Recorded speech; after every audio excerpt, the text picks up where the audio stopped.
준비되셨습니까? 장집사님 되셨습니까? 예.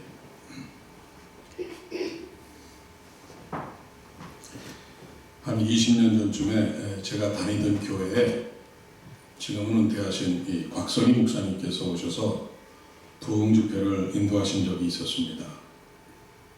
그래서 은혜로운 집회를 마치고 이제 어느 중국 식당에 모시고 가서 저녁 식사를 대접해 드린 적이 있었습니다. 그때 목사님께서 이런 말씀을 하셨습니다.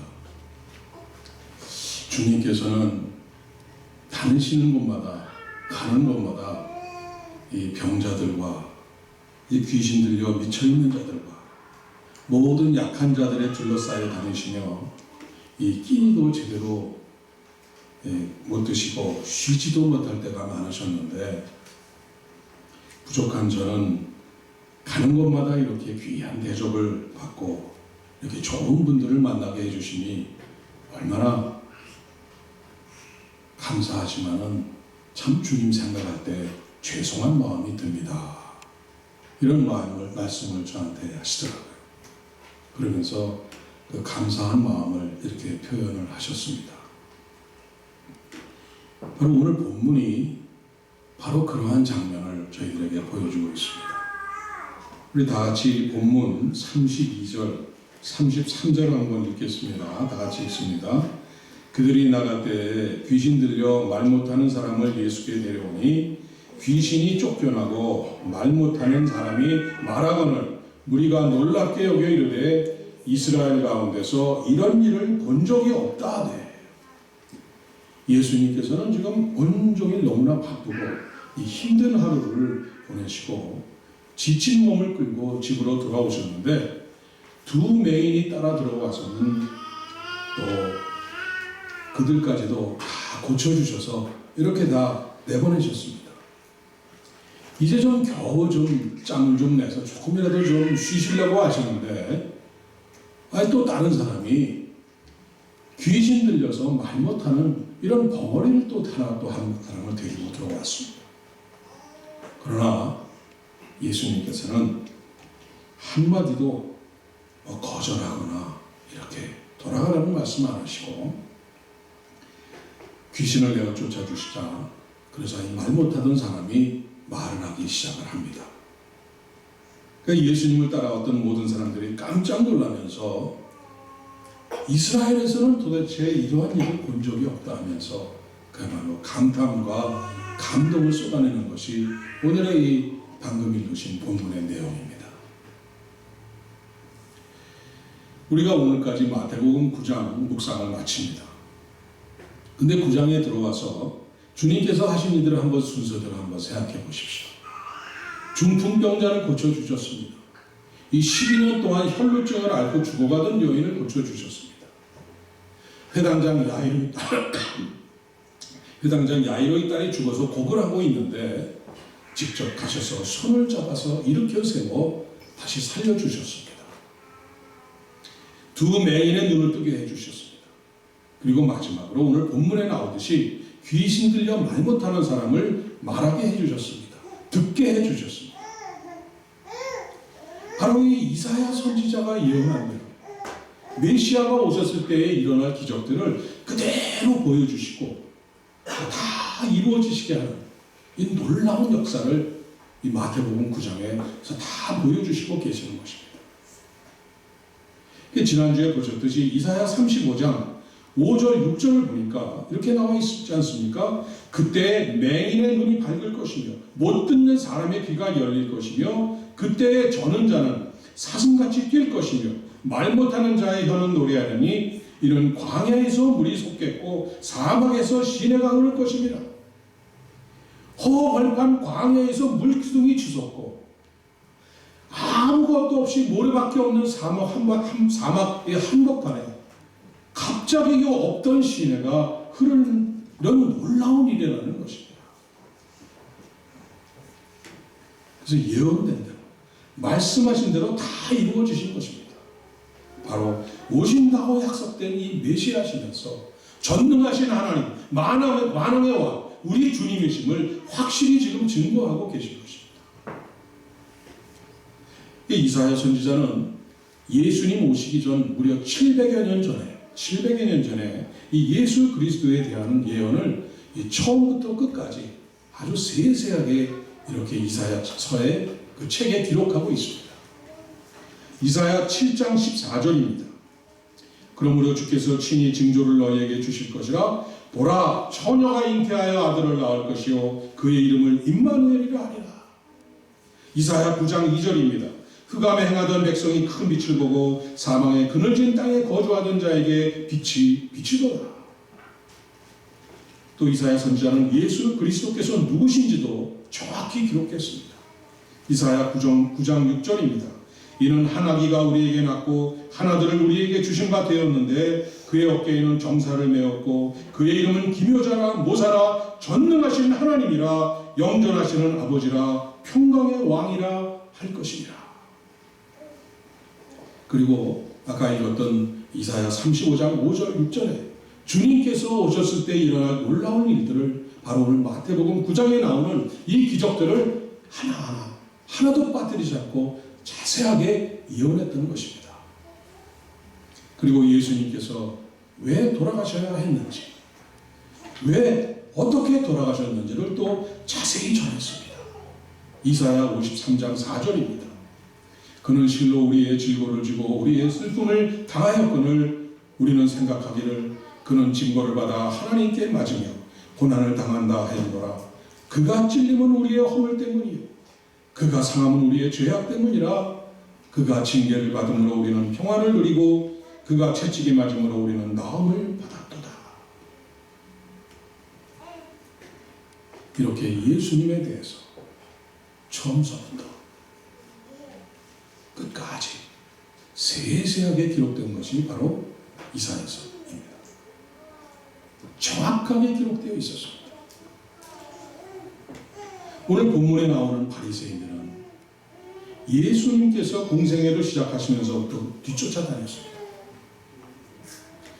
예수님께서 행하신 놀라운 기적들을, 놀라운 이 기사들을, 이적들을 자신들의 눈으로도 직접 보고 듣고 놀란 사람들이었습니다. 바리새인들은 누구보다도 성경을 공부하고 연구를 해서 이 모든 이사야 내용들에 대해서 잘 아는 정도가 아니라 해박한 수준의 다른 사람들이었습니다. 요즘 말로 하면은 신학 박사 수준의 다른 그런 사람들이었습니다. 그런데 오늘 바리새인들이 예수님께서 행하신 이 모든 기사들을 보고는 뭐라고 합니까? 본문 34절입니다. 바리새인들은 이르되 그가 귀신의 왕을 의지하여 귀신을 쫓아낸다 하더라. 이게 무슨 뜻입니까? 성경에 예언된 대로 하나님께서 행하시는 그 놀라운 이 능력을 이 감히 바리새인들은 사단의 행위라고, 이 사단의 행위로 돌리는 이 신성 모독어라는 이 사악한 말을 이렇게 퍼붓고 있는 것입니다. 그러니까 이 바리새인들이 하는 말은 요즘 말로 이렇게 쉽게 풀어서 한다면은 이렇게 지금 말하고 있는 것입니다. 아니, 가난한 목수아들밖에 안 되고 이 흙수저를 물고 이게 태어난 이 제대로 배우지도 못한 주제에 어디서 감히 하나님의 흉내를 내고 그러느냐. 지금 이런 독소를 지금 퍼붓고 있는 것입니다. 자신들은 아무것도 할 것이 없으면서 그저 뭐 하시는 옷 입고 거룩한 옷 입고 거룩한 척하는 거에 잘하지만은 하는 것이 아무것도 없었습니다.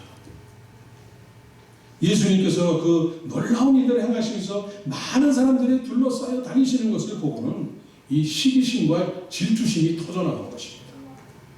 이 바리새인으로서 종교 지도자로서 그야말로 이 열등감이 터져나온 것입니다. 그러니 이 맹인들과 이 죄인들과 그 병자들도 다 알아보는 예수님을, 이 성경에 예언되어 있는 대로 이 기사를 행하시는 예수님을 따라다니면서 다 보았으면서도 이 두 눈을 버젓이 뜨면서도 못 보고 있는 이 눈뜬 장님들이 바로 바리새인들이었습니다. 그래서 그들은 결국 그 눈을 뜨지 못하고 하나님이신 예수님을 이 십자가에 못 박아 죽이는 데까지 이르는 이런 심각한 범죄를 저지르고 말게 되는 것입니다.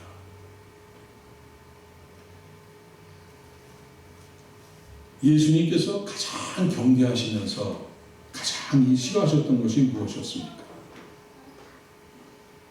이 율법을 하나님의 말씀으로 바로 알지 못하고 또 하나님을 하나님으로 알아보지 못하는 이 잘못된 신앙, 왜곡된 신앙, 이 삐뚤어진 신앙을 가장 경계하셨습니다. 바로 이 바리새인들과 같은 신앙을 가장 미워하고 싫어하셨습니다. 왜냐하면 그러한 신앙은 자신뿐 아니라 자기의 가족, 자기 주위에 있는 사람들까지 다 죽이는 끔찍한 결과를 초래하는 아주 잘못된 일이기 때문입니다. 우리 예수님께서 몇 가지 우리들이 이해가 잘 가지 않는 말씀을 하신 것을 우리는 좀 기억을 합니다. 마태복음 8장에 예수님께서 산상수훈을 마치시고 내려오셔서 제일 먼저 하신 것이 이 나병 환자를 고쳐주신 일이었습니다. 그리고 나병 환자를 고쳐주신 다음에 이 돌아가는 나병 환자에게 삼가 아무에게도 이르지 말라 하고 주의를 주시면서 보내셨습니다. 그리고 또 이 마태복음 9장에 예수님을 찾아온 두 맹인을 고쳐주시고는 엄중한 말씀으로 경고하십니다. 삼가 아무에게도 알리지 말라 이렇게 하셨습니다. 왜 그러셨을까요? 하지만 그들은 예수님 말을 안 듣고 바로 나가서 동네방네 다니면서 그 예수님에 대한 소문을 다 퍼뜨리고 다니지 않습니까? 어차피 소문은 나게 되어 있는데 왜 굳이 아무에게도 알리지 말라고 이렇게 엄중히 경고하셨을까요? 오히려 우리 이런 병자들을 고쳐줘서 이스라엘 전체의 소문이 나면은 예수님의 사역에 도움이 더 되지 않겠습니까? 어떻게 생각하십니까? 아닙니다. 예수님께서는 이미 로마 식민지하에 있는 이 유대 백성들이 잘못된 생각으로 메시아를 기다리고 있는 것을 아셨습니다. 로마의 압제로부터 구원해서 유대를 독립시켜줄 이 정치적인 메시아를 기다리고 있는 것을 아셨습니다. 물론 이 병자들과 약한 자들을 고쳐주는 것이 예수님의 중요한 사역이긴 하지만은 그것이 주님이 이 오신 사명은 아니었습니다. 병 고침을 받은 육체는 어차피 시간이 지나면은 또 다른 병에 걸리든지 죽게 되어 있습니다. 예수님이 다시 살려준 그 육체, 그것은 다 영원히 죽지 않고 살아있는 것이 아니라 단지 생명의 연장을 받은 것뿐이지 언젠가는 죽게 되어 있습니다. 예수님이 백성들에 의해서 갑자기 유대의 새로운 왕으로 추대되어서 매일 촛불 집회가 일어난다고 한번 생각해 보시기 바랍니다. 이 헤롯의 병사들이나 로마 군인들이 가만히 두겠습니까? 촛불 혁명이 일어났는데 얼마나 많은 사람들이 죽어나가겠습니까? 이 못 고치는 병이 없으신 이 만병통치 의술을 가지신 이 최고의 의사로 모든 귀신을 쫓아내는 이 귀신을 쫓아내는 이런 사람으로 알려진다면은 예수님의 이 주된 사역인 이 천국 복음을 전하는 이 사명은 어떻게 완수하실 수가 있겠습니까? 예수님의 사명 완수에 자칫 이 걸림돌이 되고 방해가 되는 이런 이 잘못된 메시아의 개념이 퍼져나가고 병 한 번 고침을 받았다고 해서 이 잘못된 신앙, 이 삐뚤어진 믿음으로 또 귀신 한 번 들렸다가 귀신을 쫓아냈다고 해서 꼭 감기 들리면은 감기 귀신이 들었구나 이렇게 생각하는 이런 잘못된 신앙들, 이런 것들이 퍼져나갈까봐 그래서 그 본인의 신앙도 죽고 가족의 신앙도 죽이고 주변의 모든 사람들의 신앙을 잘못 보도할까봐 이러한 위험한 신앙을 가장 경계하셨기 때문에 주님께서는 삼가 아무에게도 알리지 말라고 엄중히 경고하신 것입니다. 이 예수님의 진정한 사역인 이 천국복음, 즉 하나님 나라가 이 땅에 임하셨다는, 즉 길이요 진리요 생명 되시는 이 영원한 이 영생의 주인이신 예수 그리스도의 참 모습을 전하는 것이 가장 큰 목적이셨기 때문입니다. 그래서 본문 35절은 다시 한번 강조하고 있는 것입니다. 우리 다 같이 35절 보십니다. 35절입니다. 예수께서 모든 도시와 마을에 두루 다니사 그들의 회당에서 가르치시며 천국 복음을 전파하시며 모든 병과 모든 약한 것을 고치시니라. 이 다시 한번 주님의 사역 세 가지이자 교회의 중요한 3대 사역이 강조되고 있습니다. 가르치시며 전파하시며 고치시니라. 이전에 저희가 한번 했죠. Teaching, Preaching, Healing입니다. 그런데 이 무엇이 가장 우선입니까? Teaching입니다. 잘못 알고 있는 천국 복음을 바로 가르치는 것이 가장 우선이셨습니다. Preaching, 올바른 똑바른 천국 복음을 전파하는 것입니다. 그렇게 가르치고 전파하시다가 만나는 이 모든 질병을 가진 이 약한 병든 자들, 이런 약한 자들을 고치시는 것은 가장 나중의 일이었습니다. 왜 그렇겠습니까? 그 답은 본문 36절에 나와 있습니다. 무리를 보시고 불쌍히 여기시니 이는 그들이 목자 없는 양과 같이 고생하며 기진함이라. 이 예수님이 가지신 하나님의 마음, 바로 헤세드, 인애와 자비와 긍휼의 마음을 가지셨기 때문에 우리를 불쌍히 여기셨기에 이 고치시는 힐링 사역이 티칭과 프리칭 다음에 이어지게 되었던 것입니다. 오늘 이 교회의 3대 사역은 너무나 중요합니다. 이것은 여러분의 이 신앙의 모습이 온전하고 바르게 가꾸어져야 하기 때문입니다. 한쪽에 치우쳐서는 잘못된 신앙이 되기가 쉽습니다. 그래서 온전한 이 신앙을 가져야 이 세계의 이 3대 사역을 온전히 해야만, 그래야만 주님을 인격적으로 온전히 만나고 온전히 섬기고 바르게 봉사할 수가 있기 때문입니다. 이 예수님 당시에 성경 박사와 같은 이 해박한 지식을 가진 이 바리새인들도 예수님을, 그 많은 예수님이 오시면은 일어날 많은 기적에 대한 연구를, 성경을 다 꿰뚫고 다 알면서도, 그러한 기적을 하시는 예수님이 오셔서 자기들의 눈앞에서 다 보여주시는 걸 보면서도 그들은 하나님으로 알아보지 못하고 오히려 십자가에 못 박았습니다. 바로 지식만 가지고는 예수님을 바로 만나지 못한다는 것을 보여주신 겁니다. 오늘날 얼마나 많은 신학자들이 잘못된 신학을 만들어내서 자유신학이니 해방신학이니 뭐 무슨 노동신학이니 뭐 별의별 신학들이 많습니다. 이런 잘못된 신학을 만들어내서 정말 바리새인들과 똑같이 이 주님을 배척하고 이 값진 하나님의 말씀이 이 성경책을 성경으로 부르지도 않습니다. 성서 책이라는 것입니다. 하나의 신화책이라는 것입니다. 아직도 천지창조를 믿느냐? 아직도 노아의 홍수를 믿느냐? 이런 신학자들이 주변에 너무나 많습니다.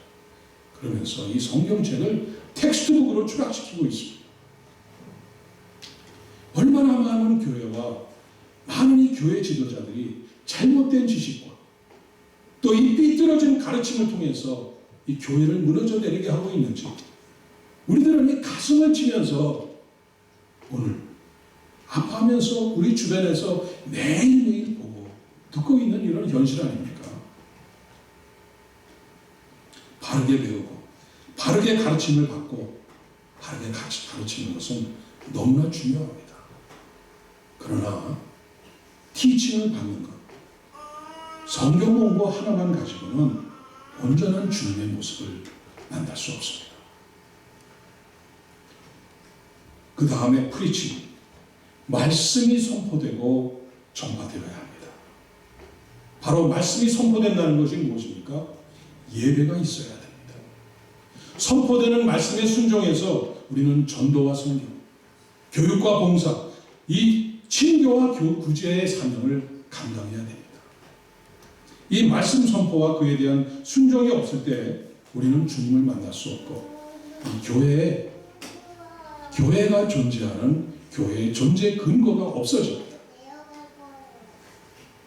이 예배의 참석과 교회의 모든 이런 공적 예배와 모임은 선택사항이 아니라 필수사항입니다. 그 다음에는 고치시는 것입니다. 힐링입니다. 이렇게 우리가 티칭과 프리칭 사역에 전념하면서 이 주님의 사역에 동참할 때 주님은 우리의 모든 질병과 연약함을 감당해 주십니다.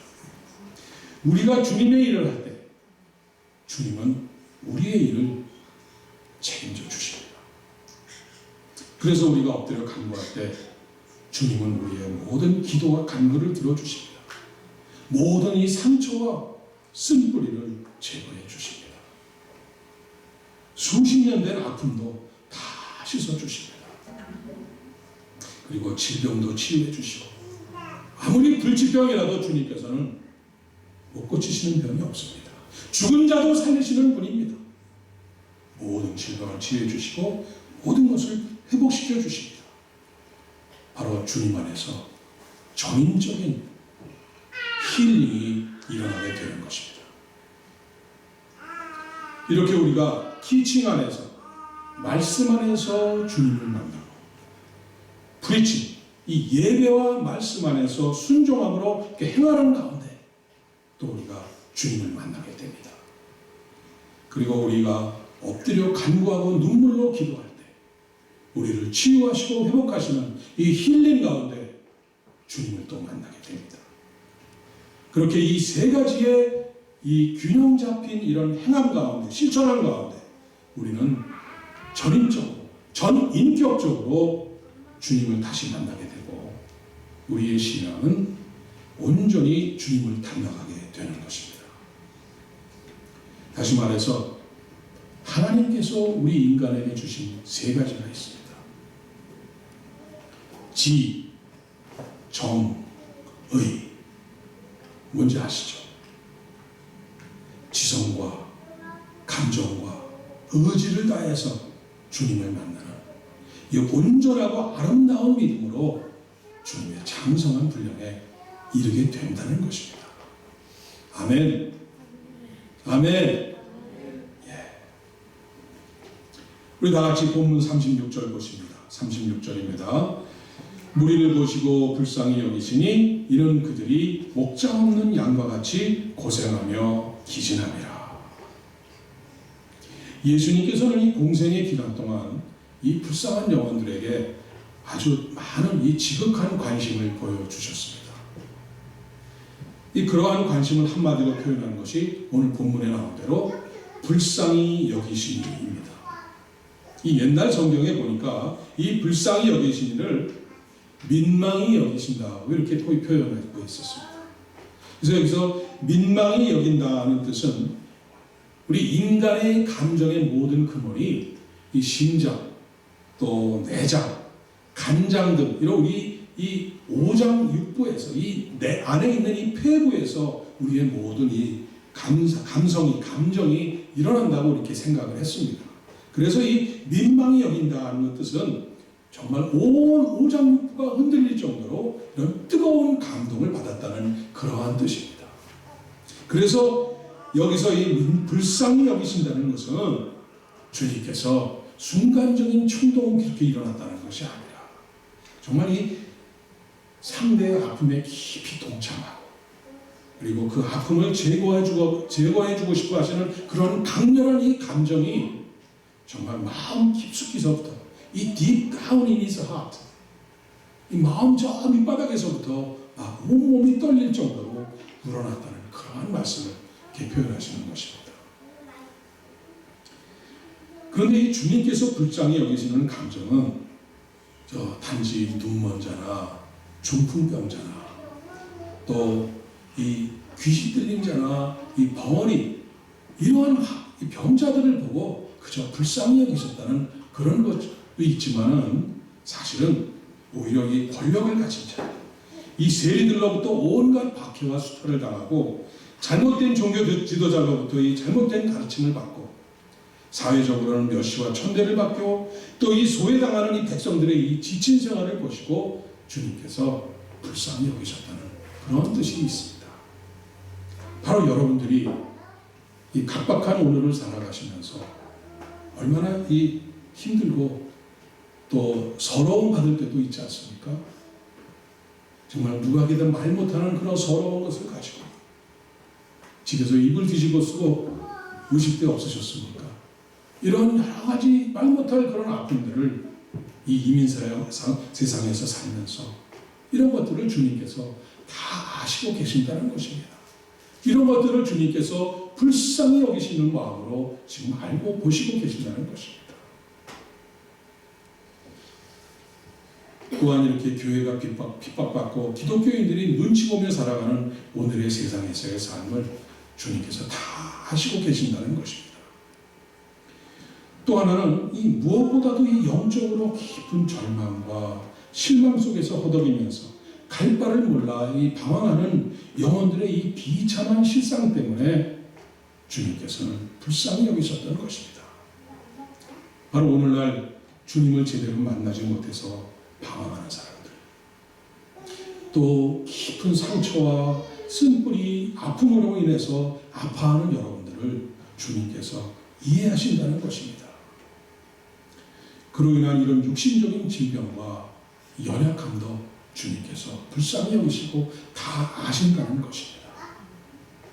그래서 예수님께서는 오늘 본문에 나와 있듯이 모든 도시와 마을을 두루 다니시면서 한 영혼 한 영혼에 대한 이 가슴 뭉클한 이 사랑의 감정을 가시고 온 몸이 떨리는 그런 불쌍한 마음을 가지시고 주님께서는 그들에게 찾아가셨던 것입니다.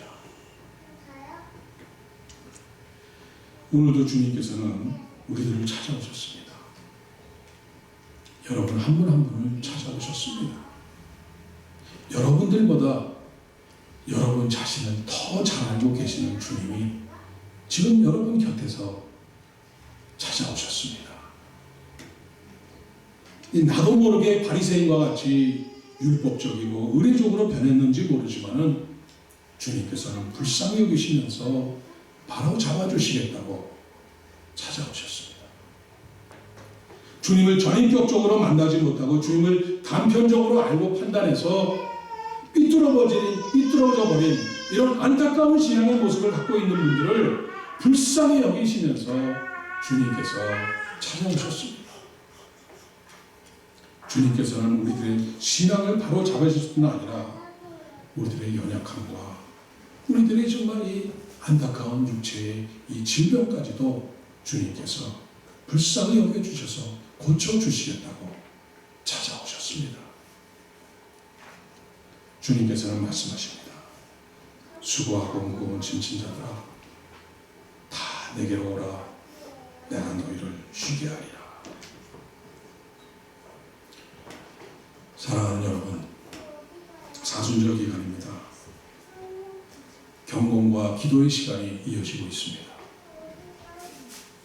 잠시의 쉼틈도 없이 찾아오는 모든 병자와 연약한 자를 한 사람도 되돌려버리지 않으시고 단 한 사람도 거부하지 않으시고 다 고쳐주신 주님께서 이제 십자가 고난의 길을 걸어가시고 계십니다. 그러면서도 주님 당신보다는 우리들을 여러분들을 먼저 생각하시고 불쌍히 여기시면서 애타게 기다리시고 계십니다.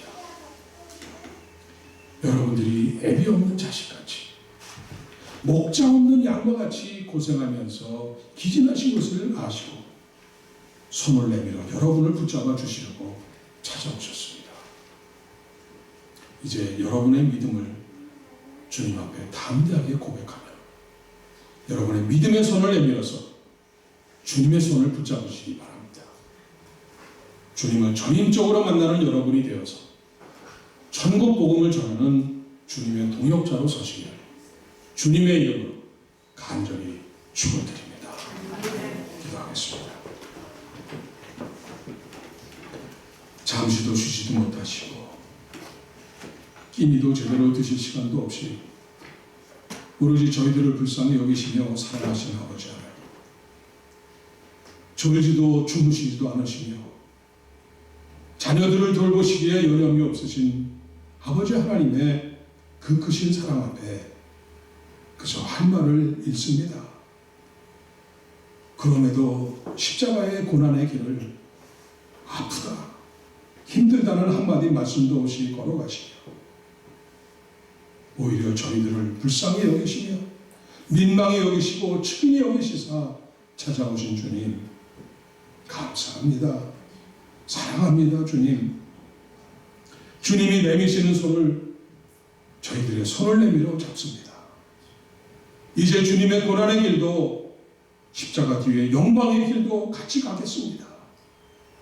아버지 하나님, 저희들이 늘 아버지를 의지하며 기대어 살아왔듯이 그 고난의 천분의 일, 만분의 일이라도 저희가 감당하도록 나눠주시기를 바랍니다. 주님과 같이 한다면 저희들은 넉넉히 감당할 것을 믿습니다. 주님의 손을 맞잡고 사명을 감당하며 하나님 나라를 세우고 교회를 세우는 저희 모두가 되게 해 주시옵소서. 예수님의 이름으로 기도드립니다. 아멘.